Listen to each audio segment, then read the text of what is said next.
Today, we're going to be having our third conversation with Yaron Brook, who is the chairman of the Ayn Rand Institute and host of the Yaron Brook Show. This is number 3 in a series of discussions produced in partnership with the Ayn Rand Institute. We've talked about Ayn Rand and objectivism. We've talked about capitalism and other economic systems. And today, we're going to talk a little bit about welfare programs. We will also talk about universal basic income. So maybe for this one, Yaron, maybe I'll lay out my view first and then give you a chance to respond to that.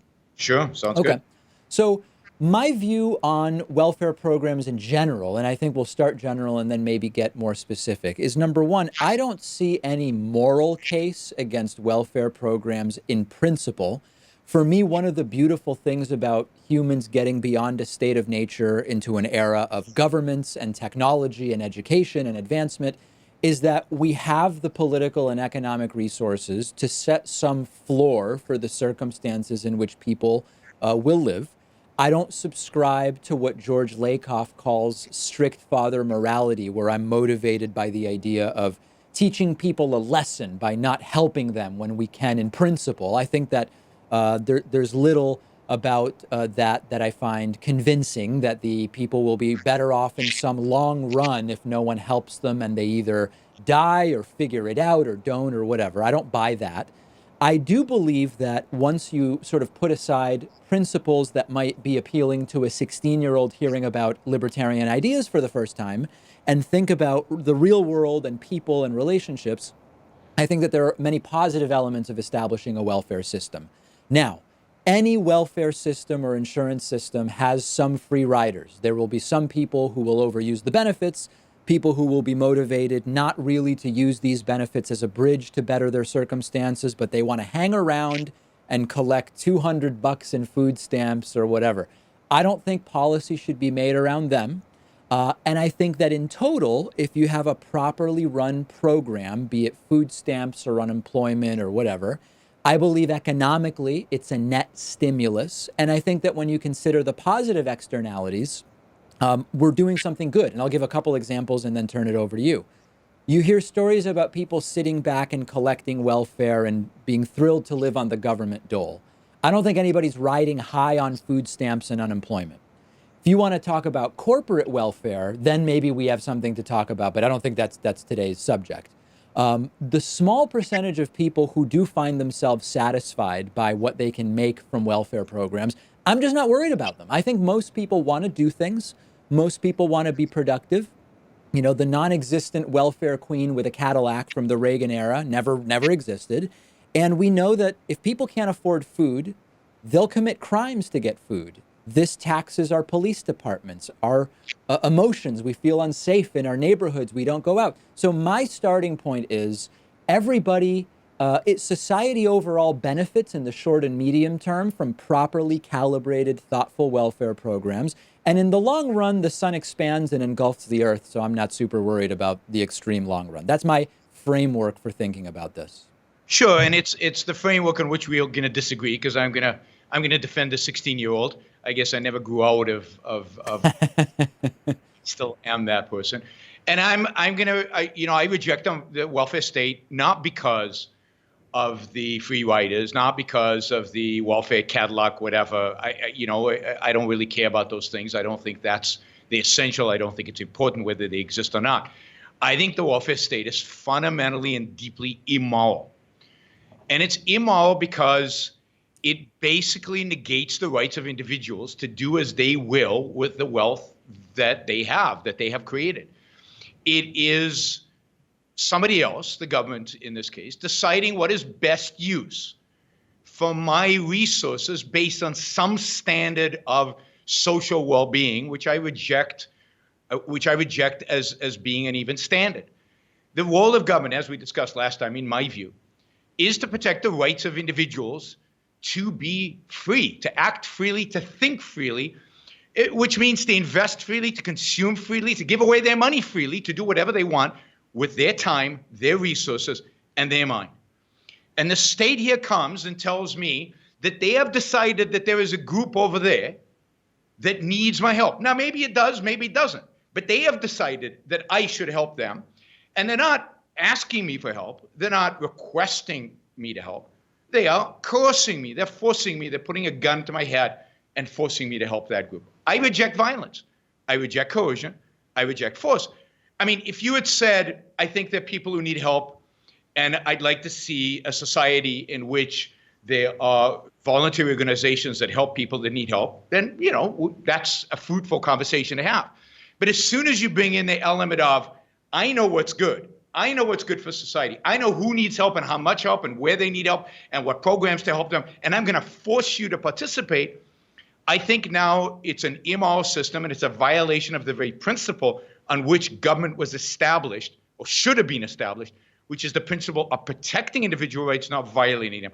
Now, I do want to say something about welfare recipients, because I do think, I want to say something about the economics of it too, but I do think that it's also harmful psychologically in this, and from a self-esteem perspective, and from a moral perspective, for people to be on welfare, particularly given that I don't think the state particularly does charity very well.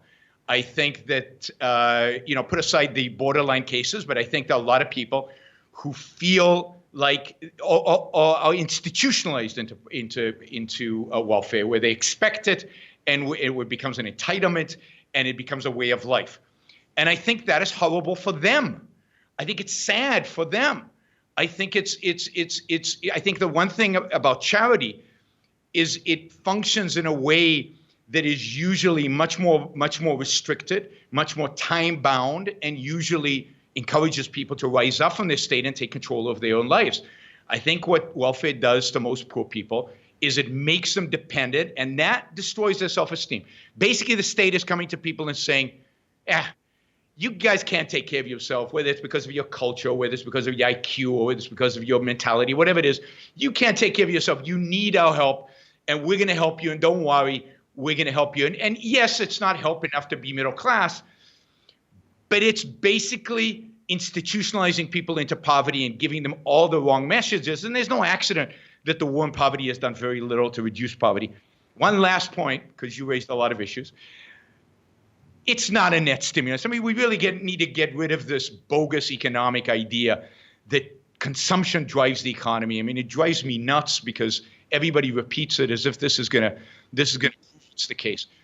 What you're doing is you're basically taking saving and investment and turning it into consumption. Any decent economist, half honest economist, will tell you that what you're doing is, yes, you're sacrificing long-term economic growth, you're sacrificing long-term economic prosperity for short-term economic growth that's fleeting. Consumption, by its nature, is destruction.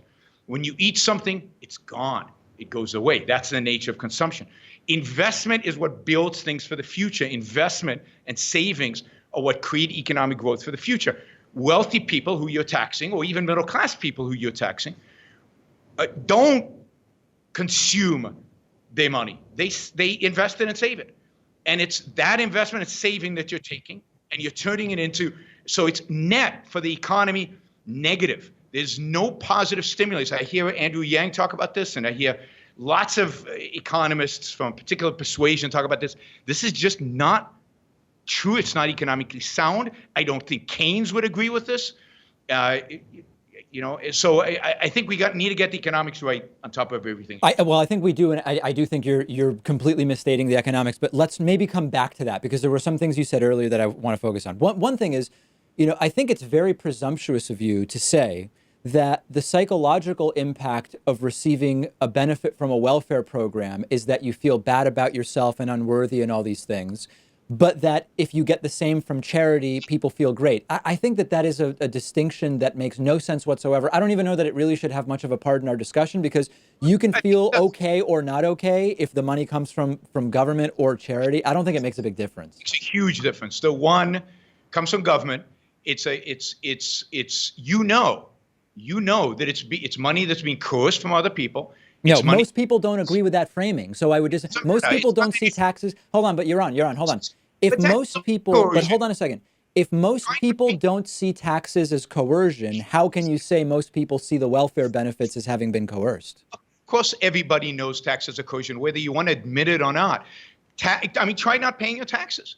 Taxes are not voluntary. You can't turn something that is forced upon you, whether you like it or not, into something that's somehow voluntary. It's Hold on not. a second. But let's explore that a little bit. Yaron, you, for the benefit of the audience, you're originally from Israel. Is that right? That's right. Okay. I'm originally from Argentina. So at a certain point, did you come to the U.S. with your parents or by yourself? I don't know exactly, but it's not hugely relevant. But just so I get the analogy correct. Came by myself. Okay. At a certain point, you made the decision to come to the United States. And when you did that, were you ignorant to the fact that there were taxes here? No, but that doesn't change the fact. Let me make this point. If somebody emigrates, if a Jew emigrates into Germany when they're concentration camps, is it his fault that he gets sent to the immigrant? I mean, it's a stupid thing to do. But the fact is, the evil of killing people, the evil of taxing people, of using coercion against people, is not diminished by the fact that I know it's going to happen to me when I come. But it's a little bit different. Hold on. I can't imagine you're equating concentration camps to taxes. I'm equating coercion. Coercion is coercion. Now, true, it's a much greater evil to kill people than it is to take their wealth. Okay. But both are evil. Fine. Both are evil. And let me just say this as well. Look, it's not like I have any options, right?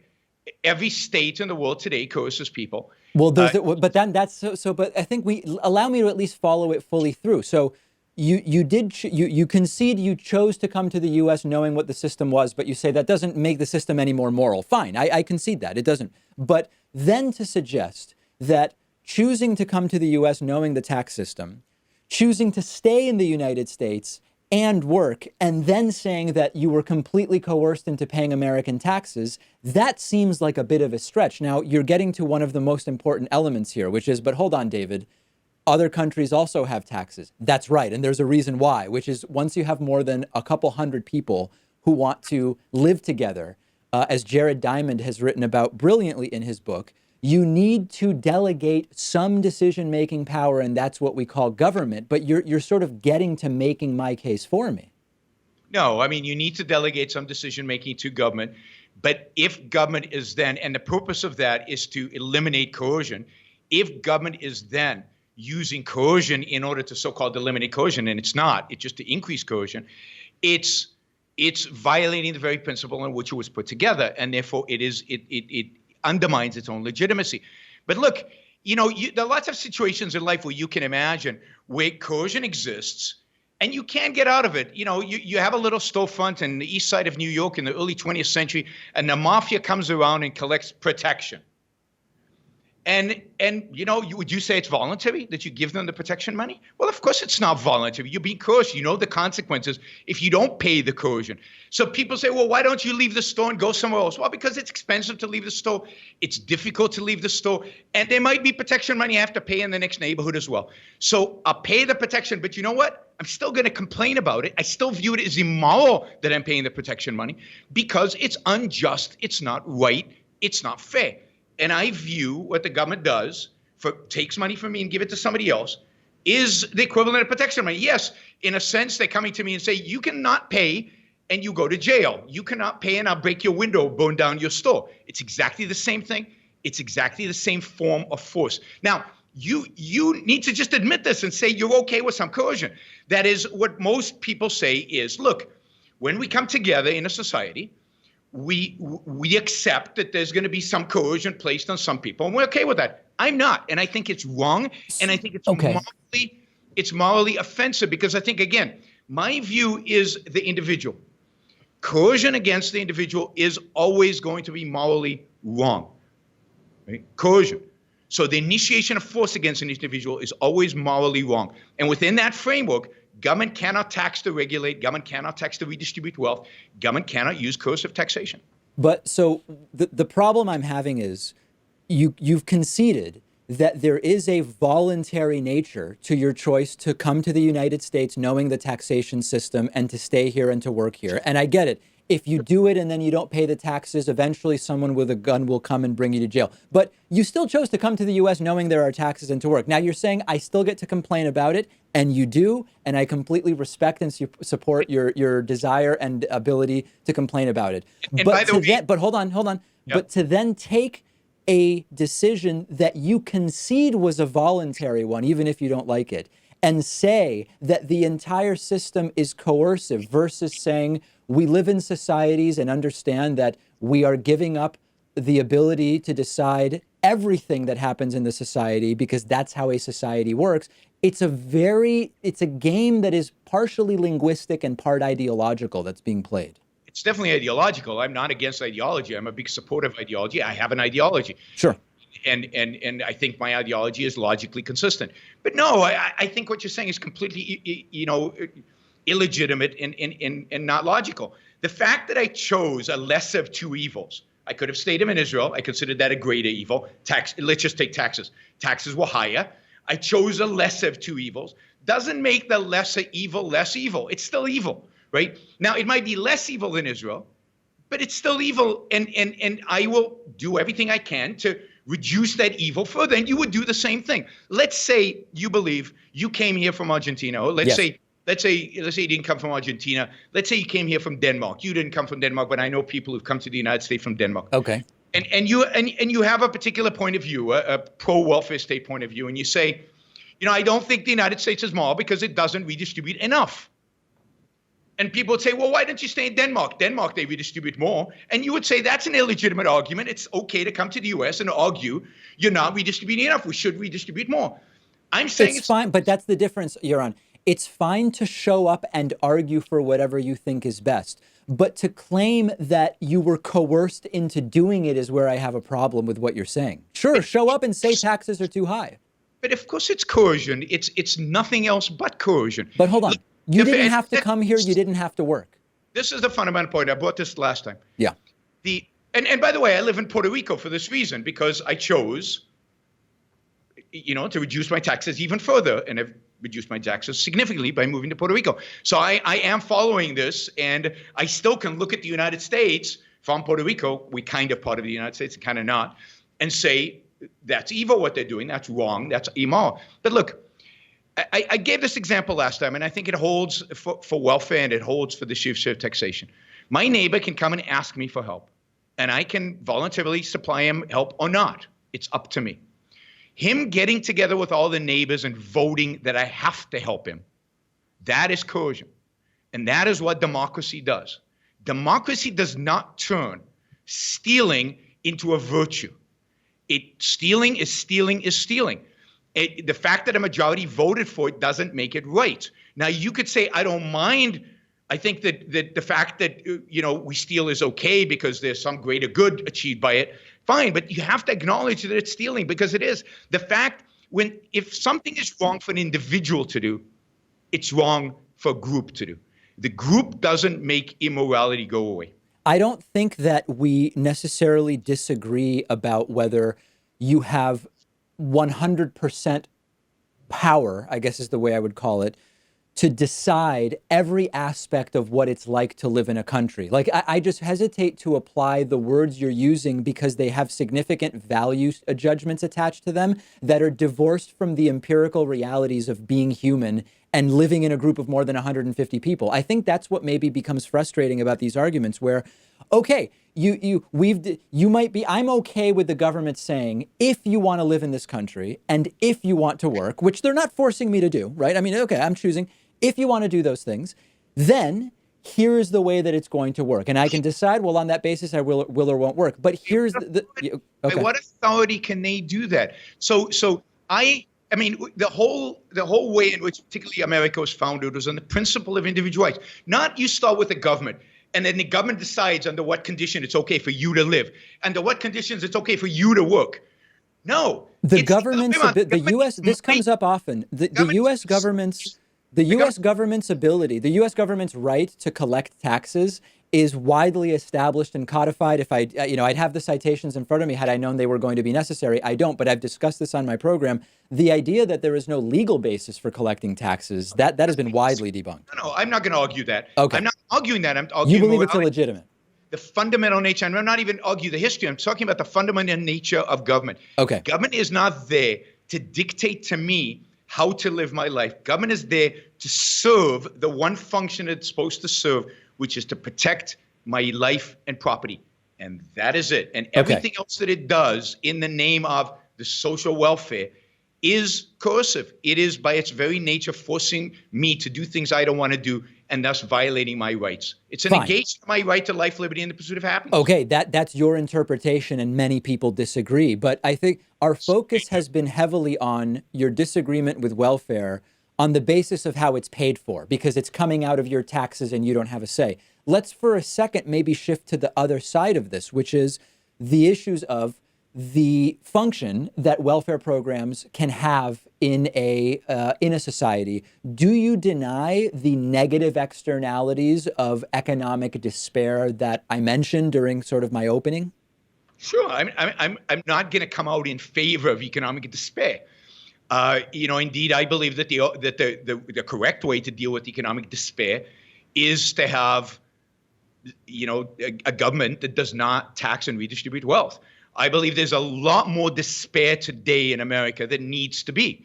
Sure. I think there's way too many people today who are poor in this country. And I think if you unleashed the economic benefits of capitalism, of free markets, of a government that does not tax away my money that I would invest in productive activities, there would be many more jobs. The jobs would be much, and by the way, if we eliminated the regulations that we discussed last time, there would be many more jobs, much more economic activity. There's zero reason why the United States economy should be growing at, 1.9% right now.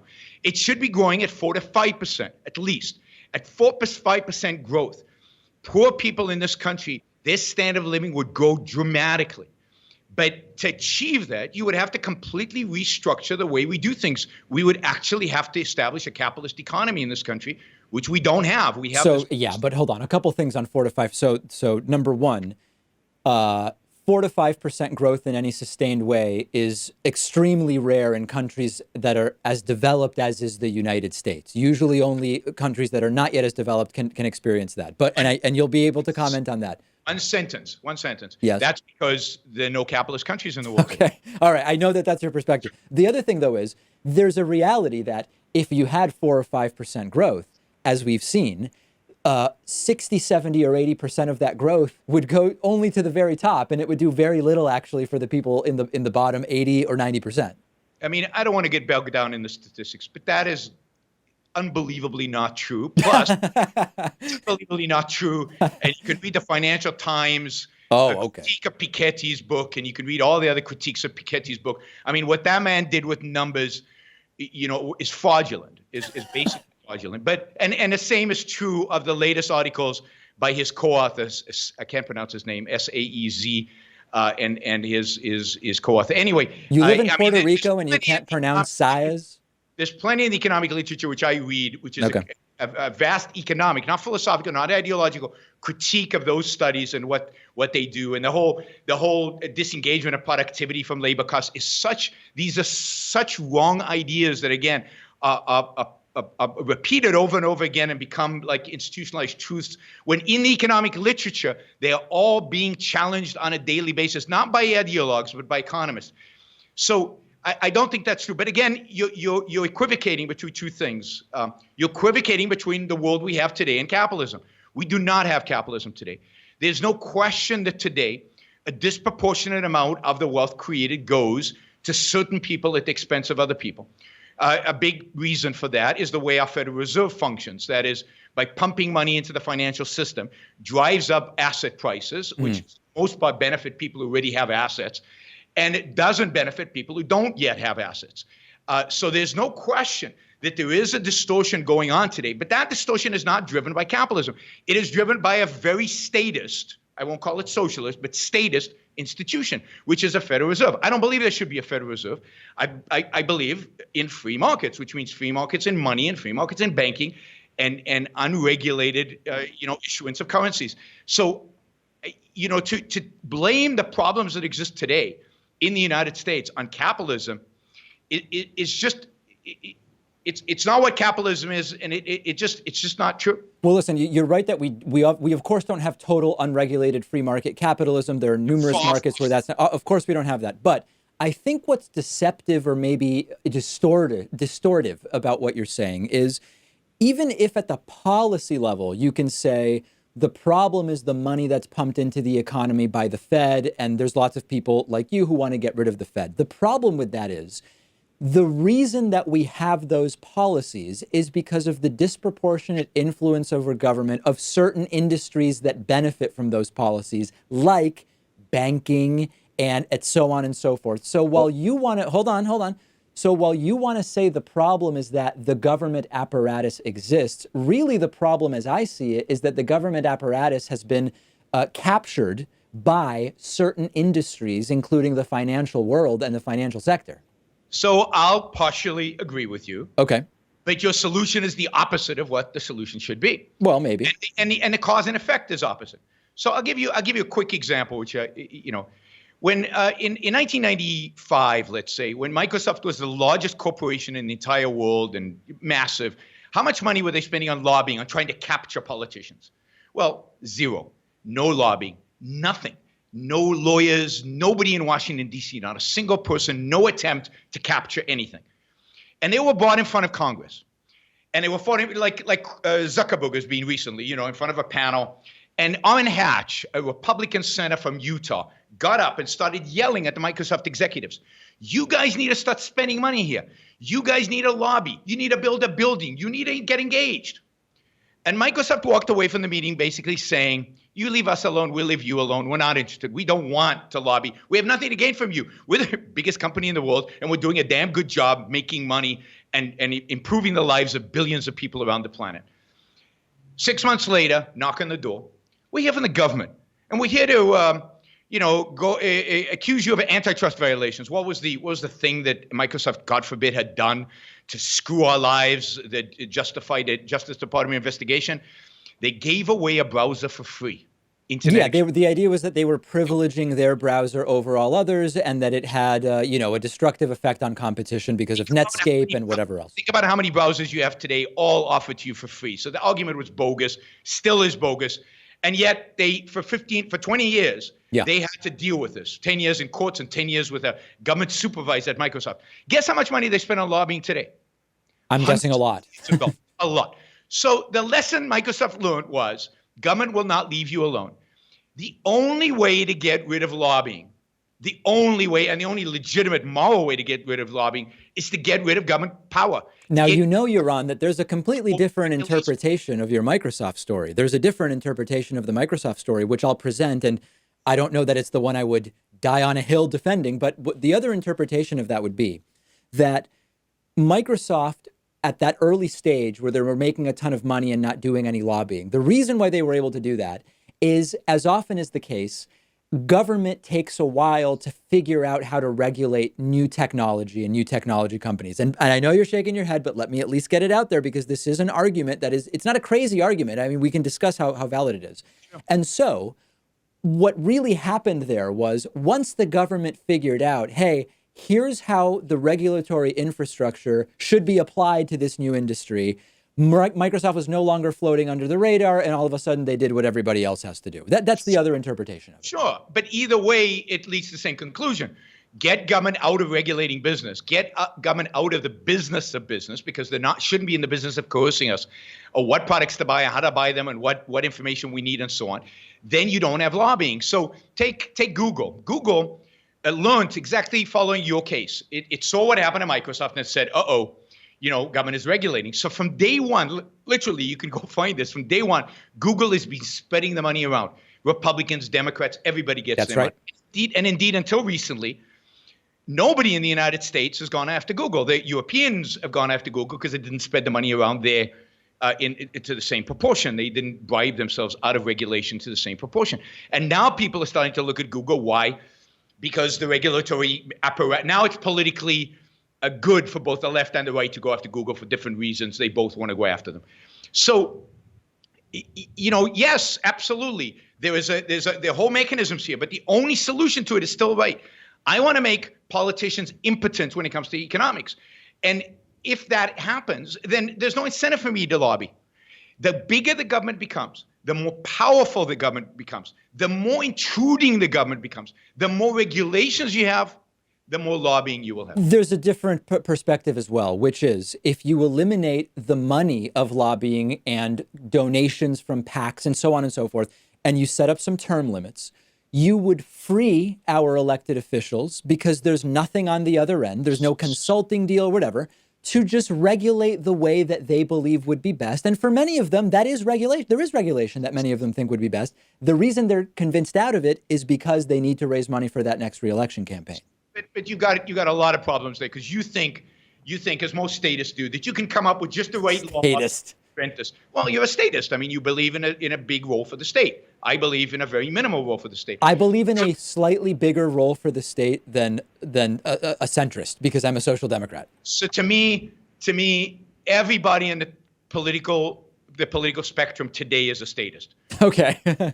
All of them. Well, then it becomes an irrelevant term if everybody falls under that category. No, I mean, before there was freedom, everybody advocated for unfreedom. You could still advocate for freedom and try to convince everybody to move to your direction. So the fact that nobody agrees with me has no relevance to whether what I say is true or not. Okay. I mean, that's true. If you think about it this way, why does, and I don't want to pick just on Hillary. Think about, I just heard that because Hillary used to get $250,000 for a speech at Goldman Sachs. I know what's her name, Haley. The former UN ambassador. Nikki Haley. Nikki Haley is now getting 6 figures for speeches. Now, why do you think they get 6 figures for speeches? Because I know you don't get 6 figures, and I know I don't get 6 figures, and I bet you both of us are both more interesting and better speakers than they are, right? I mean, connections and the potential for future engagements, right? I mean, yeah. What are you're gonna outlaw that? I mean, at what point are you gonna say the state is not gonna coerce anymore? I mean, I want to reduce coercion, not increase. I don't want more rules. I don't want to prevent people from using money to express themselves. I believe that is an expression of free speech. If I believe something is wrong, I should be able to shout it out I should be able to buy billboards. I should be able to buy ads. That's part of my speech. Sure, but a company giving Nikki Haley money because she might in the future be involved in regulation, that's not the government coercing anybody. Those are companies coercing Nikki Haley to eventually do what they want. Because Nikki Haley will have power over them one day, and they expect to get favors back. So right, but if they can't give her the money. The starting point is, if you want to prevent companies from paying speaker fees for future politicians, because she's not running for anything right now. That's true. Hillary Clinton wasn't running for anything when she got the $250,000. So you're going to have a whole system of coercion where you're telling people when they can't speak, who can pay, who cannot pay. No, the easiest way to get rid of cronyism, and I'm a huge, talk about corporate welfare. First thing I'll get rid of if I were, God forbid, president, would be everything to do with corporate welfare. 0 subsidies, 0 deductions from corporate taxes. I'd also lower corporate taxes to 0, but that's another issue. 0, and then I would start lowering regulations. But the idea that the government should decide, what they should, corporations, who's they're allowed to pay and who they're not allowed to pay, what they can lobby, what they can't lobby, I think is unbelievably destructive and only leads to worse outcomes. I'm against getting so involved. I mean, as a sort of left libertarian leaning progressive, I'm against telling companies you can or can't spend money in this way or that way. I mean, unless they're committing crimes by spending the money, okay. But I just I think that the framing of it really comes down to, you said you chose a different starting point than I did. So depending on what we think is the catalyst that starts the circle, you end up finding a different solution. If you believe the starting point of the problem is the money versus the government, you're going to end up with a different prescription. To some extent, that's true, but really fundamentally, it's not. The fundamental here is, it's the same with welfare. The fundamental here is coercion. Government should not have the power over corporations, whether the corporations lobby or not. Government should not be in a position to coerce corporations into what they can or cannot do. It shouldn't coerce individuals into what they can or cannot do with their money. It shouldn't be taking from some to give to others, regulating some.